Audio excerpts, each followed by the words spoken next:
Happy August, Kidventure family. I can't believe that we are almost done with our summer and school is getting ready to start. And I know whatever that is for you, things are gonna look a little different, but we are so grateful for the opportunities we've had to get together online, and we are hopeful that we'll get together soon in person. We are starting a new series for the month of August, so let's prepare our hearts so we can hear from God.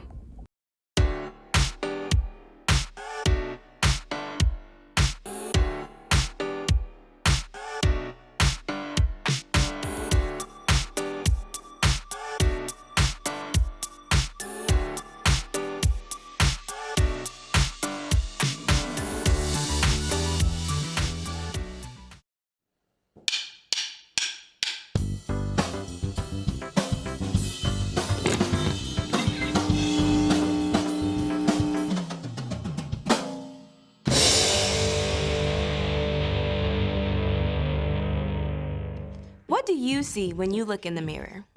Your best silly face? The school picture day smile? That look you get when mom tells you to get out of bed for school? Whatever you may see in the mirror, something amazing is true. You are a mirror.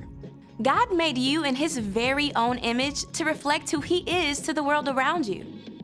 That's right. When people look at you, they can see a little piece of what God is like. Not the way your mouth is shaped or the color of your eyes, but when you choose to encourage someone, hey, great job today. Others can see God's kindness. When you paint a picture, they catch a glimpse of the God who imagined the whole world. When you help your friend solve an argument, they can see a reflection of the God who made peace with us. The God who thought up the entire universe made you to look like Him. And when you use your imagination, you can show the whole world a little piece of what He's like. That's why creativity is an amazing way to worship God with your life. Because worship is about more than just singing loud. It's all about living loud.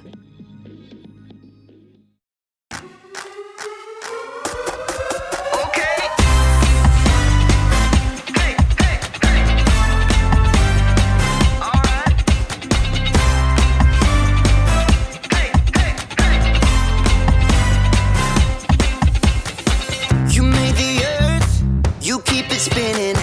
You made the ocean and everything in it, and you made the sky so blue, and you made every other color too.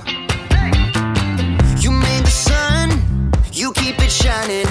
You put the moon up in the midnight sky, and everything around me created by you only. I just wanna thank you, 'cause everything you made is so beautiful. Every single star and every beat of my heart, and it's beautiful. You made my feet, you made my hands, you made me sing and you make me dance, 'cause your love is all around me, and your love is so astounding. I just wanna thank you, 'cause everything you made is so beautiful. Every single star and every beat of my heart, and it's beautiful. Here we go, break it down now. Everything you created with your imagination is wonderful and good, wonderful and good. You're my inspiration beyond all explanation. You're wonderful and good, you're wonderful and good. Everything you created with your imagination is wonderful and good, wonderful and good. You're my inspiration beyond all explanation. You're wonderful and good, you're wonderful and good. I just wanna thank you, 'cause everything you made is so beautiful. Every single star and every beat of my heart, and it's beautiful. I just wanna thank you, 'cause everything you made is so beautiful. Every single star and every beat of my heart, and it's beautiful.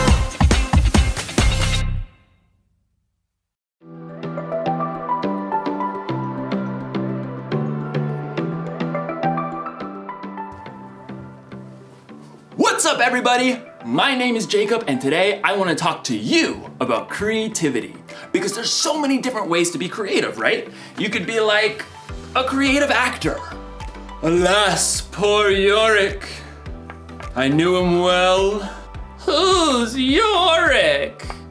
You got the wrong skull, kid. Oh. You could be a creative dresser. Hey!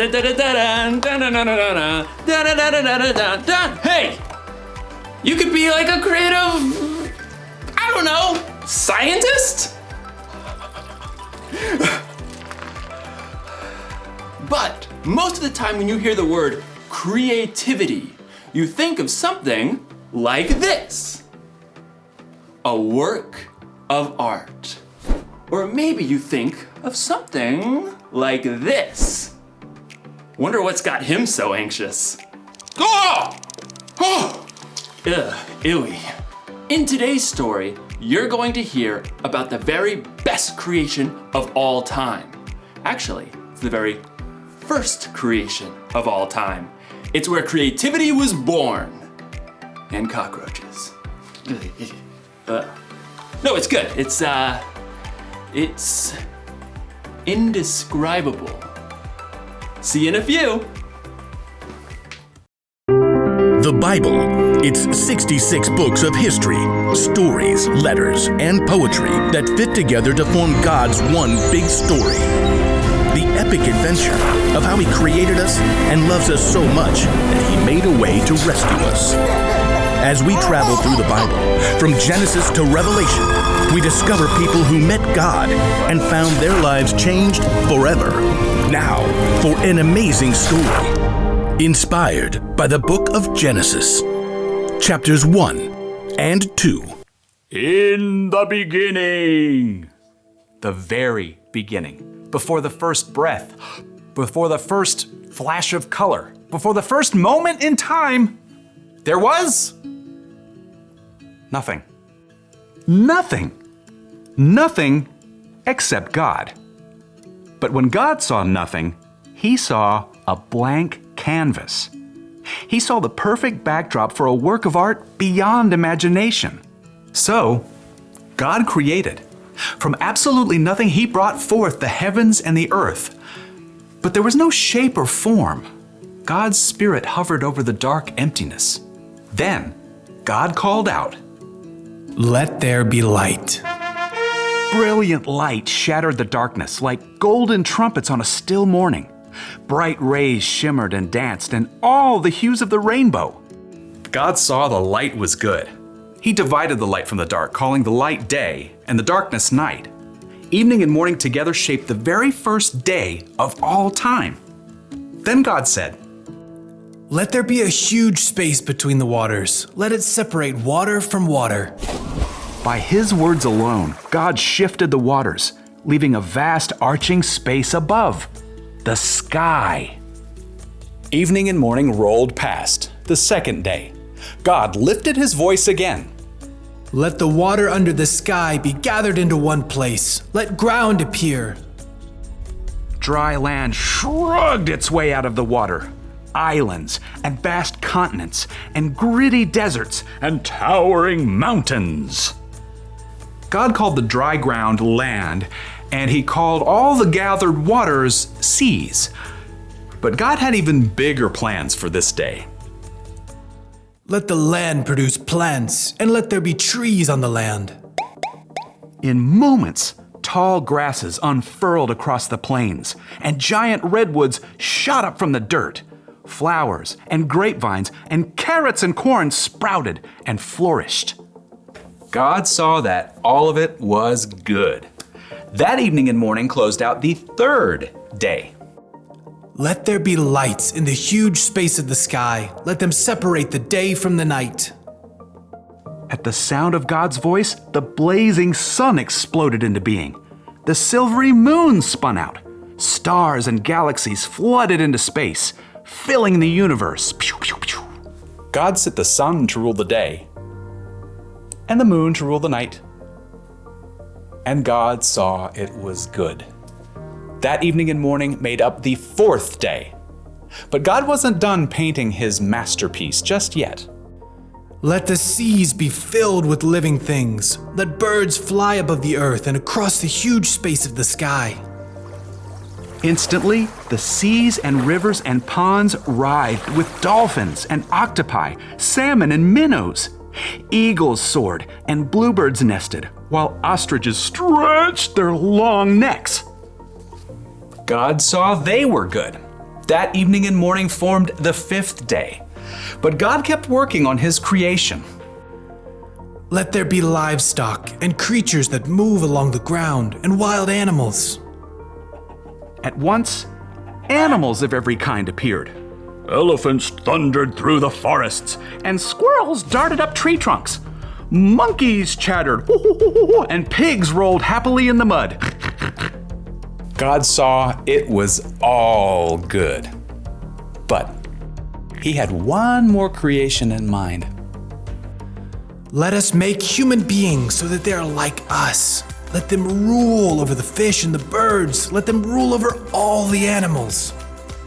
Then, with his own hands, God formed the very first man and the very first woman, Adam and Eve. I'm me. And you are you. And this place? It's beyond words. Unlike the animals, God made people in his image to reflect him. Have children and fill the earth. Rule over the fish and the birds and every living creature. I am giving you every plant on the earth for food. God looked over everything he had created and saw that it was very good. That evening and morning were the 6th day. And on the 7th day, God rested. I mean, his work was finished. His glorious creation was complete.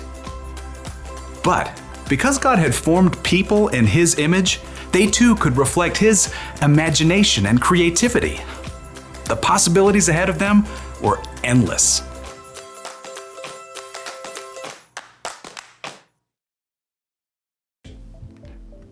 Okay, I just thought of another way to describe creativity. Creativity is imagining what you could do because you were made in God's image. I mean, God created everything, right? He made the stars and the planets and the mountains and the oceans. He made dogs and cats and elephants and ostriches. But when he made us, it got personal. God made us so that we think and feel and act tiny bit like him. We are made in his image. So check it. Imagine looking at yourself in a mirror. That's what God is like. And no, I'm not saying that he has the same hairstyle or eye color, but look a little bit closer. There's imagination behind your eyes. You have a smile that could encourage someone when they're feeling down. And your hands that could help someone lift a heavy load. Ugh. All right. There's no limit to what God can do through you. That's because there's no limit to God's creativity. That's the one thing to remember today. There's no limit to God's creativity. Seriously, take a look this week at the things God has made and let it blow your mind. Look at the stars in the sky and think about how it could take literally millions of years just to visit one up close. Listen to the sounds outside your window at night and let yourself wonder, how do crickets make that noise anyway? And then look really close in the mirror and see how unique you are. See the color and feel the texture of your skin. Look deep in the reflection of your eyes to see a God that made you and loves you more than you could even imagine. That should give us all a lot to think about.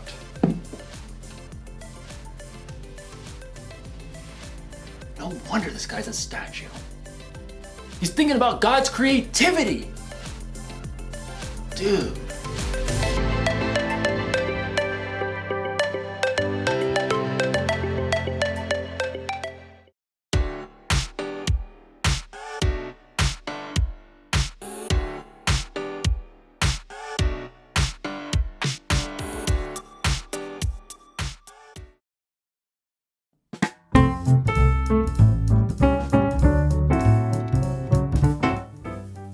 Hello, I'm John, and welcome back to The Joy of Sculpting, where we take beautiful things and make even more beautiful things out of them.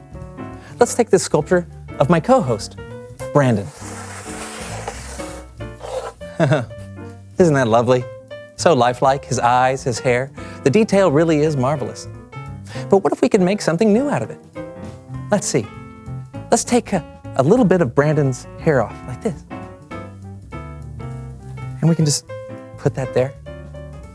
Oh, that's nice. Kind of squishy. And what do we have here? Oh, look. It's Brandon's little brain. Little brain. We'll put that right here, very carefully. And what if his ears can go here? There you go. Now let's take Brandon's happy eyes. And we can put those eyes, put them right here. Look at those wonderful eyes. Looking right back at you. What have these eyes seen? I don't know. Just put those right there. Now, what can we make with what's left? I think I have an idea. What if we make an edge right there? Yeah, and an edge right here. Oh, that's nice. How about here? Oh, that's nice. Or how about here? Hey, I'm starting to see something. Here we go. Let's just use the board for extra pressure. Isn't that beautiful? It's a brick. You could build a big, beautiful house out of this brick. That's how strong it is. Hey, John, have you seen my self-sculpture? I've been looking for it. How nice.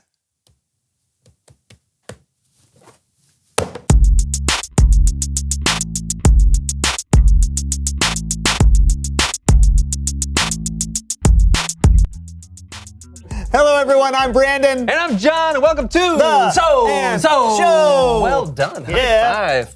Oh, that was close. I'll get it. I'll figure it out one day. Sure. So what is all this stuff that you have? I'm coming up with some new super mutants for a new comic book I'm creating. Oh, well, that sounds fun. How do you come up with your new mutants? Well, I have a jar of heads, Okay. a jar of creature bodies, and a jar of superpowers. Oh, and you what? Do you just draw them out? Sure. I'll show you. Watch this. Oh, I got a horse head. All right. And I'll just take this one. T-Rex body. Look at that. Cool. And a superpower is static electricity. Oh, static electricity. Huh. Yeah. Not everyone can leap over tall buildings in a single bound, Brandon. Oh, well, that's true, I guess. There you go. I think we'll call this guy Sir Neighborly, the Sparkosaurus Rex. I think I can make this more interesting. Explain how. All right. Mutant Melee. What am I looking at? Hey, that's me. No, that's your avatar. Except now you're... Sir Neighborly, the Sparkosaurus Rex. Superpower, static electricity. Versus Panda King. Superpower, interpretive bamboo. Ready? Melee!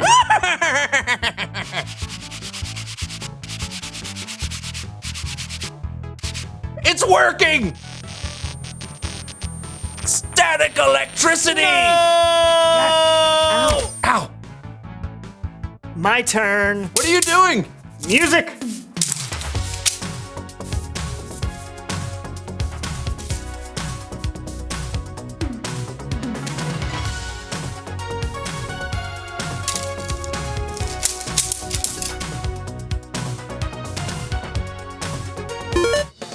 Winner!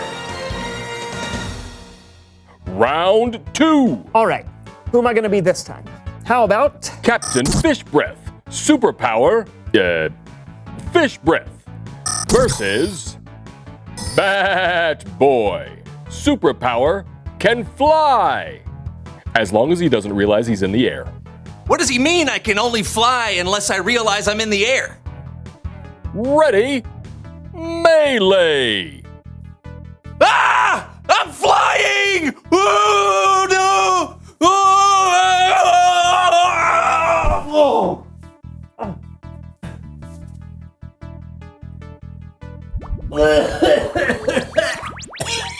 Ow!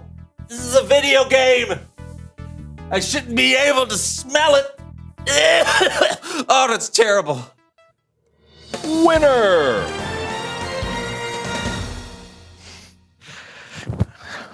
Oh, it still stinks.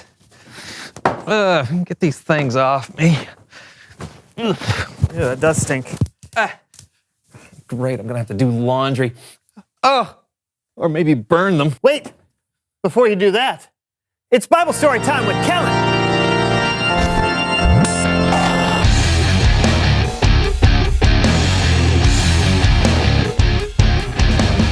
Hey, everybody. What's up, Kellen? Not much.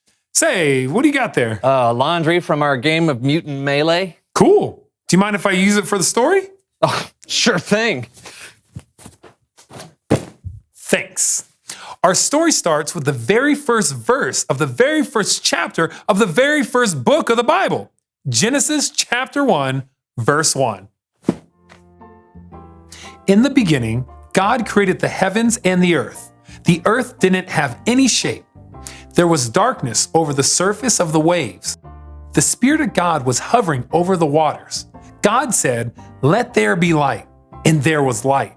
God saw that the light was good. He separated the light from the darkness and called the light day and the darkness night. How's that for a beginning? And that was just day one. On the second day, God made the sky. God said, "Let there be a huge space between the waters." And that's exactly what happened. And God called the huge space sky. That was day two. But it was the next day when God's creativity really took root. God said, "Let the water under the sky be gathered into one place. Let the dry ground appear." God called the dry ground land. Then God said, "Let the land produce plants," and trees and plants and flowers sprung out of the ground. And God saw that it was good. That closes the book on day 3, but God wasn't finished. He had a whole sky to fill. God said, "Let there be lights in the huge space of the sky." And so the stars were created. And then God made the moon to rule over the night. He made the sun to rule over the day. And God saw that it was good. Day 4, boom, sun, moon, and stars. Without them, we wouldn't know what time of day it was. Think about that. Okay, stop thinking. Things are about to get wild. God said, "Let the seas be filled with living things." So God created every kind of living thing that fills the oceans. And God said, "Let birds fly above the earth across the huge space of the sky." And then God created every kind of bird that flies. And God saw that it was good. That was the 5th day. But it was the 6th day when God made his masterpiece. And I'm not talking about the platypus. God said, "Let the land produce every kind of animal: cows, horses, chickens, bugs, snakes, mice, rhinoceroses, orangutans, platypi," and it was all good. And then God said, wait for it, "Let us make human beings." Watch out, world. Here we come. So God created human beings in his own likeness. He created them as male and female. And God told them to take care of the earth and all that was in it. This was day 6. On the 7th day, God rested from all his work. But before he did that, he took a good look at everything he had created, and he saw that it was very good. The end. That was incredible. It really is incredible when you think about all the things God created. I mean, whether it's a huge planet in space or a tiny little eyelash. Like, oh, Ow. Make a wish. No, you are so weird. What? Get that away from me. Yeah. There's really no limit to God's creativity. You can find it anywhere. I found it sitting right next to me. Aww. Thanks for the story, Kellen. You got it. See you guys next time. Later. See ya. What a great story. Yeah, I loved how my gym shorts turned into an orangutan. Yeah. Yeah, that's what I took from the story too. Yeah. Reveal the question. Awesome. Where do you see God's creativity? Yeah, do you see it in a stream flowing through the woods? Or in a star that's over 100 miles away? Yeah, except stars are like millions of miles away, John. So, over 100, right? Right. Talk about it with each other. Where do you see God's creativity? And we will see you next time on The So-and-so Show. It's right there. You can read it. It's in gold.